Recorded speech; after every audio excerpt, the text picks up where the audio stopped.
Hey there, Sharon Horne-Ellstrom here. Welcome to day 2777. Lots of sevens of What's You Up To Now. This is where I document my journey, my lessons learned. I share what I'm working on, the good, the bad, the ugly.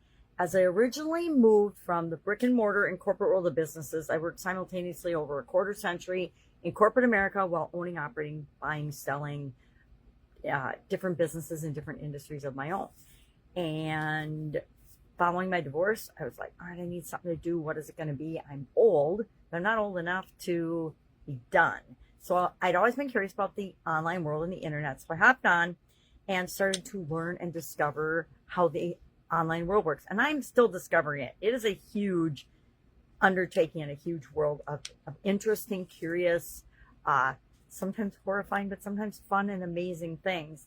So today we're talking about, I have two groups that I run. Supersize Your Business for entrepreneurs and business owners and that want to grow and build and supersize their business, of course. And then an annual challenge. And this year's annual challenge is the Be a Better You annual challenge. We're doing one thing every day to be a better human being, be a better version of ourselves.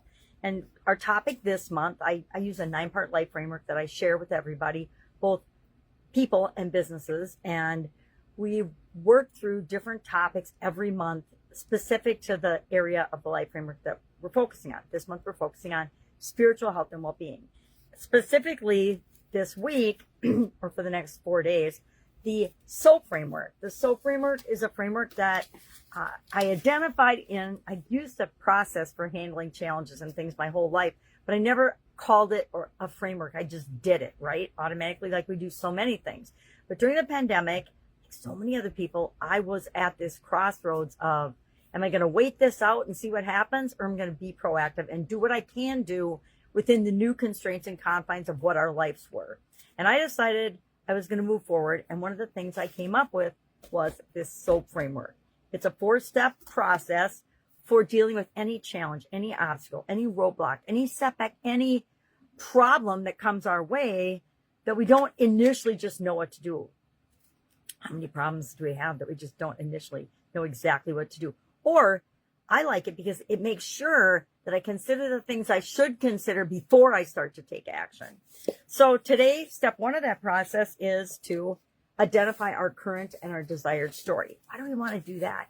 Because that creates the gap between where we are and where we want to be with respect to the topic that we're covering.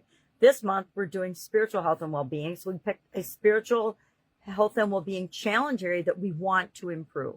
I picked my connection to source, my connection to a higher power. And so, well, what the heck does that look like? Sure, I could take some action, but is it going to really get me from where I am to where I want to be?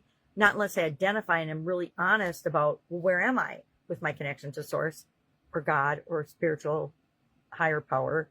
And where do I want to be, right? Because that's the most important thing. If I focus on what I want and where I want to be, even if I don't consciously do anything else, my subconscious will start kicking up ideas and doing things and attracting opportunities and things to me that will automatically move me toward that. So I want to identify where it is I want to go. But if I actually am honest with where I am right now, it's really easy to see the things that I can do quickly, like immediately, to start moving me toward that. And that's why the process is so powerful. It helps us to really hone in and put a frame around how do we go about getting what we want. Well, we got to go from where we are to where we want to be. And the next steps of the process will help us do that. So my mom is here visiting from Texas. She comes up every summer. She used to have a home here, but last couple of years ago, she sold it. And so now she comes up and visits. And today is her last day. So I'm going to spend as much time as I can with her. If you need anything, you can still ask me. I've got my cell phone at least with me. Might take me a few minutes longer than usual to answer. But I guarantee if you need help, if you ask, here's what I found from my personal experience. If I ask the question, which usually takes me a lot of gumption to get up and ask, I'm one of those not askers. I believe I should be able to figure everything out myself, which takes a lot longer than if we just ask the question.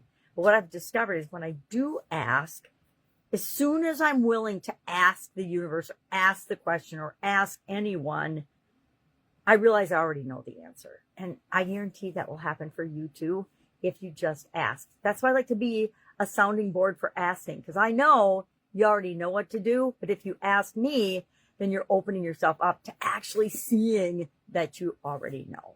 All right. Little woo-woo for today. If I can help you, please ask. Have an awesome day, and I'll, of course, see you tomorrow.